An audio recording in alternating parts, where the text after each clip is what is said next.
Hello everybody and welcome back down the creek. Today we're going to be talking rod holders, or we're going to be taking a look and I'm going to give you my first impression of this guy right here, the Millennium Marine Rod Tree. So stay tuned for the video because we're going to talk about this one plus what I've used before and how I got it to mount to my 90-degree VersaTrack system on my tracker. You're going to want to catch this one, guys.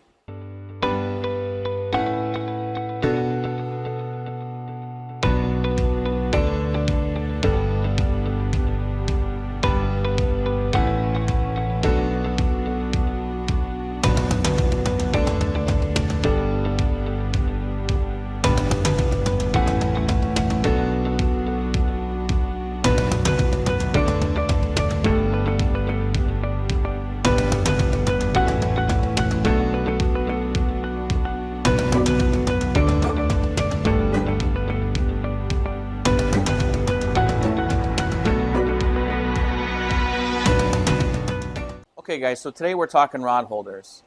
And when I started out, I started with a 16-foot tiller, a 50-horse tiller, and I picked up the Millennium Marine Spider Lock rod holders, rod tree type like this, right? This is more of like a crappie style rod tree. That's kind of what it is advertised for. And this is kind of what I was used to when I was bank fishing, is these type of rod holders, right? And it's done me well. And I've actually used this since then, even on this boat. I converted this boat because it takes a deck plate like this, and it takes 4 screws, and then this and this mount together, and that's how you mount it to your deck. It's removable, and this is pretty flush on the deck, so it can be like up on the bow or something, and it won't get in the way. So I've used it, and then last year when I was doing trolling, I used it for trolling, but it had its limitations. It did really great for the rods out the back, especially when we're talking like a bottom bouncer rig, when it was going straight behind the boat. But when I had a rod sitting in here and I was pulling it on from the side, it was always tweaked to the side of the rod holder. And although it's a great rod holder, I was always afraid the rod was going to fall out of this. It just wasn't very secure. So I've decided, looking at and doing research, like the rod tree is the best solution for pulling planer boards. So I'm still going to keep these, and I have a mount point back here, and these will be my back of the boat straight out rods, usually my bottom bouncer rods, stuff like that. Plus, you know, I have these extra mounts now, so I'll probably put a couple of these up at the bow for me to kind of set out if I'm crappie fishing or something like that. Since I have them, I'm going to use them, and that'll give me a point to mount to for this old style, right? But I went to this, right, and here it is in the box unopened, so you can kind of see how it comes packaged, right? And a rod tree, it is a great way to pull planer boards and get some spread on them, right? So we're going to give this a try. So I'm going to open this up and kind of show you what's in the box. Okay, so the packaging on this definitely seen better days.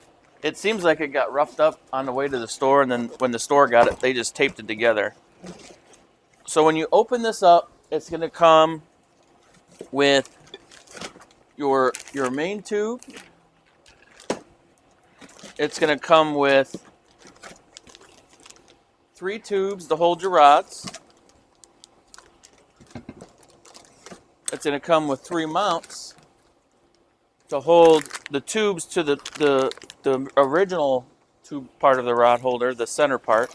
It's going to come with your bag of hardware, and it's going to come with a mounting plate.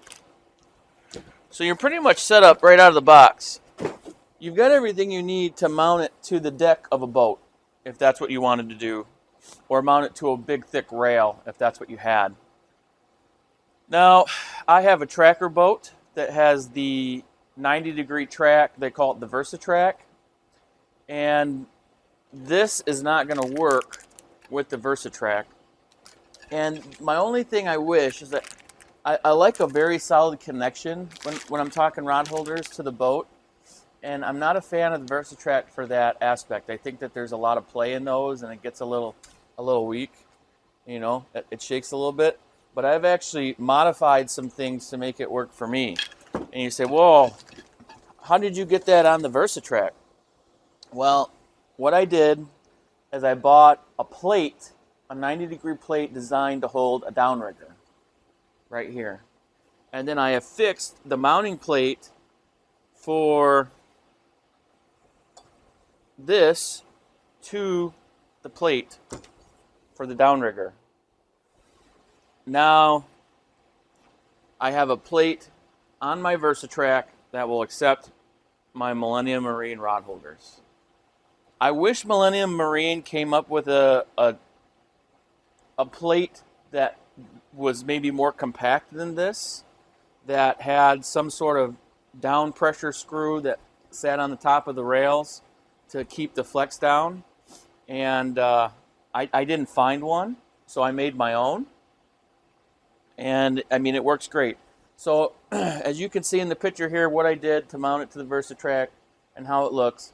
And then I used basically 2 screws at the moment with some rubber pads to kind of sure it up, right? But I'm actually going to go to the hardware store with one of those bolts. I'm going to figure out what size thread that is, and I'm going to try and order rubber adjustable feet that take that thread so it's not a through bolt and it's not ugly like it is. But that will work for now. So anyways, let's get this thing put together, right? But we're going to use movie magic to get it put together and save some time. Ready? Hi guys, we're going to take a pause from today's video and talk about one of the 3 certainties in life.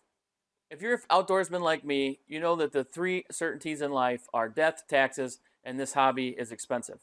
I try and save money any way I can, and one of the ways that I save money is the Upside app. I use it to get cash back on fuel purchases that I'm going to make anyway. And it's really simple and easy to use. If you take a look at this screenshot that I just threw up, you can see that I've earned real money, right? I've actually earned real money. And it's really simple to use. All I have to do is open the app, select the fuel station that I want to use, link a card that I'm going to use to fuel up, use that card and fuel, and then claim my rebate. After that, Upside does all the work. They go get your cash rebate and load it back onto your account where you can cash it in and redeem it for either cash back to your card or gift cards that they list below. If you haven't used it, if you don't use Upside to save money, then you're crazy. So follow the link below or download the Upside app and use my code, and we'll be able to both save a little bit of extra money on that first purchase. So thanks for watching, guys, and let's get back into the action here. Well, it's never done a commercial break before, but it worked. So this is what we got here. It goes together very easy. It's just basically a bolt, a spring, a washer, and the knob for each connection to the pole. It's pretty self-explanatory. There are instructions. It's super simple to follow, so I didn't really bother showing you how to put it together. It's not like it's complicated or had any issues. I mean, you should be able to put it right together. So talking about the product itself, the build quality on this thing is pretty awesome. The welds are really good. It's very sturdy. I like that the contact between the tube and the adjustable part is all aluminum. I've had plastic ones before that got chewed up from constant back and forth or pressure. I don't think that's going to happen here. I like that they use the springs and the clamp pressure to make it super simple. Just a couple of screws. I can slide this down. A piece of cake. Same thing here. I can open this up. I can tweak this angle to fit what I want. Right? I can adjust the base to mount anywhere in the boat. I can mount it right to the plate, right to the deck. I can mount it to my little setup here that I got rigged up. So it's super versatile, and I think that it could potentially work for you and your boat product. So I would definitely recommend these Millennium Marine products. I've kind of really got into them, and I've put a lot of them on my boat. As a matter of fact, I'm in the middle of another series where I'm installing forward-facing sonar, and the sonar pole I chose was Millennium Marine also. So check that out in one of the previous videos. I'll link it up right here. So Well, guys, I'm going to cut it here. I mean, I definitely would recommend one of these products. They work really great, and with a little bit of tweaking and a little bit of know-how, I think you can get it to work for whatever you're trying to get it to do. So I'll make sure that all the products, everything I use, the plates, the rod holders, I'll even do the other rod holders if you like them. I'll make sure I put links in the description if you want to check them out yourself. Price point.